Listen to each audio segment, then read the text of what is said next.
Assalamualaikum warahmatullahi wabarakatuh. A'udzu billahi minasyaitonir rajim. Bismillahirrahmanirrahim. Innal hamdalillah nahmaduhu wa nasta'inuhu wa nastaghfiruh wa natubu ilaihi wa na'udzu billahi min syururi anfusina wa min sayyiati a'malina. May yahdihillahu fala mudilla lahu wa may yudlil fala hadiya lahu. Asyhadu an la ilaha illallah wa asyhadu anna Allahumma shalli ala sayyidina Muhammad wa ala ali sayyidina. Bismillahirrahmanirrahim. Kajian Bukhari nomor hadisnya 180. Haddatsana Ishaq qala akhbarana An-Nadr qala akhbarana Syu'bah 'anil Hakam an Dakwan Abi Salihin an-Nabi Sa'id Al-Khudri. Menurut sahabat Abi Sa'id Al-Khudri, anna Rasulullah sallallahu alaihi wasallam, bahwasanya Rasulullah sallallahu alaihi wasallam arsala ila rajulin minal ansar. Faja'ahu, Nabi, menurut sahabat Abi Sa'id Al-Khudri, Nabi pernah memanggil sahabat Ansar. Nah, sahabat Ansar itu mendatangi lalu dipanggil oleh Nabi.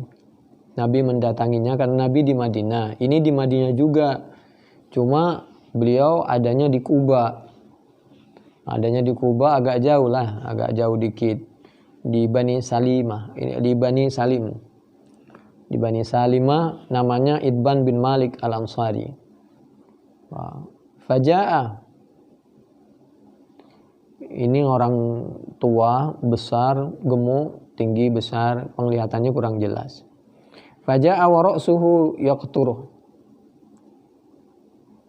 Ini kalau ada dalil bahwa orang buta yang kamu mendengar adzan apa tidak, itu sahabat Abdullah bin Umi Maktum.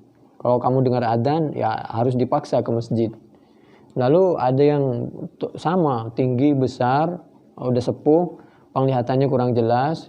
Lalu dia minta izin kalau hujan karena jauh, takut dan gak ada yang menuntun, dan beliau menjadi imam di mimpin sholat di daerah Kuba di Bani Salim itu, dan beliau tidak bisa datang ke musholanya kecuali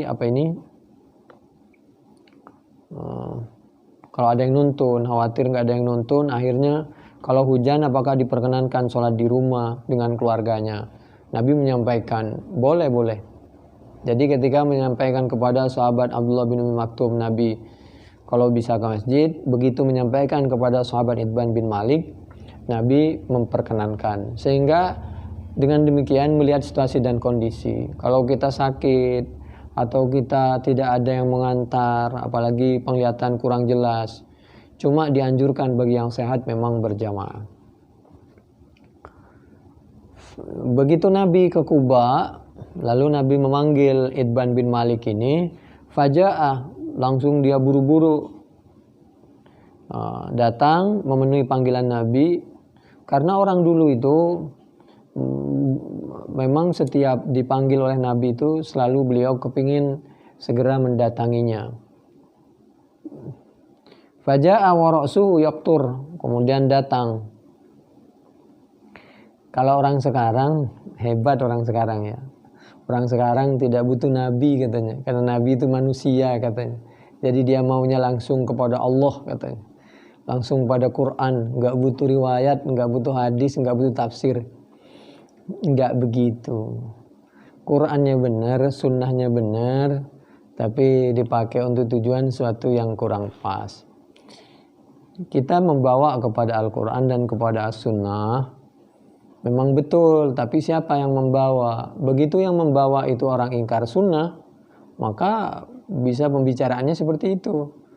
Ketika orang itu mengambil As-Sunnah, hadis menurut kemauannya sendiri, bisa juga seperti itu. Jadi kita sedang-sedang saja tawassud dengan tetap menyampaikan kalau hadis ini dhaif ya sampaikan dhaif, kalau mutawatir ya bilang mutawatir, kalau sahih ya sahih, kalau maudhu palsu ya bilang palsu. Tapi jangan sampai kita menjadi ingkar sunnah atau mengambil hadis dan ayat menurut sesukanya dengan mudah mengatakan ini palsu, tidak sesuai dengan akal, atau bertentangan dengan ayat. Bertentangan menurut ayat kan menurut pendapatnya dia. Kalau dengan pendapat Nabi tidak bertentangan. Jadi juga jangan terlalu senang dengan hadis maudhu, dengan hadis dhaif. Sedang-sedang aja lah.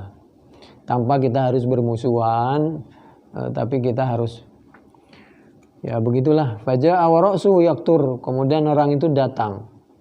Segera datang, sedangkan kepalanya menetes air. Faqala an-nabiyyu sallallahu alaihi wa alihi wasallam.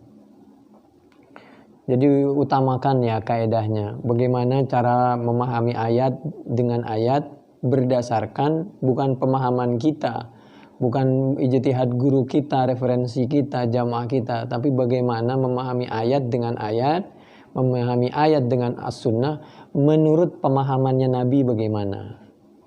Ayat itu menurut pemahamannya Nabi bagaimana, menurut prakteknya Nabi bagaimana, menurut ketetapan Nabi bagaimana. Ijtihad kita dibelakangkan. Semua memang harus dibawa ke Quran dan as-sunnah, tapi siapa yang bawa? Begitu yang membawa punya kepentingan berbeda, melahirkan perbedaan.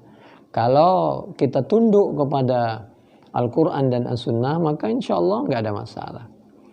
Orang itu datang kepada Nabi habis mandi, rupa-rupanya mandi junub, habis kumpul dengan keluarga. Faqala Nabi sallallahu alaihi wasallam, maka menyampaikan siapa Nabi Muhammad sallallahu alaihi wasallam, la'allana ajalnaka. Sepertinya kamu ini buru-buru tadi akibat kami datang. Maksudnya hubungan belum sempat keluar lalu diselesaikan. Faqala na'am, kemudian orang itu jujur, iya Nabi. Karena ada Nabi sehingga kami tidak menyelesaikan itu atau tidak keluar. Faqala Rasulullah sallallahu alaihi wasallam, kemudian Nabi menyampaikan, ini hukum. Jadi Nabi itu sampai detail demi untuk kepentingan umatnya. Idza u'jilta au kuhitta fa'alaikal wudu'ah. Apabila kamu menemukan kasus seperti itu lagi, ternyata buru-buru berhubungan sehingga tidak keluar, maka sebenarnya kamu tidak usah mandi, nggak apa-apa, cukup wudu. Luar biasa. Ini hadis Bukhari 180. Ada di dalam Fathul Bari juz 1 halaman 376 di kanan sampai 778 di sebelah kanan atas. Wa qad kana idbanu talaba minan nabiy sallallahu alaihi wasallam ayatiyahu fayusalli fi baitihi fi makanin yattakhiduhu musallan fa'ajabahu kama sayati fi mawdihi fayahtamilu an takuna hiya hadhihi alwaqi'ata wa qaddama al-ightisala liyakuna muta'ahiban lis-salati ma'ahu wallahu a'lam. Demikian, mudah-mudahan bermanfaat. Subhanakallahumma bihamdik nasyhadu an la ilaha illa anta nastaghfiruka wa natubu ilaik. Wallahu a'lam bissawab. Assalamualaikum warahmatullahi wabarakatuh.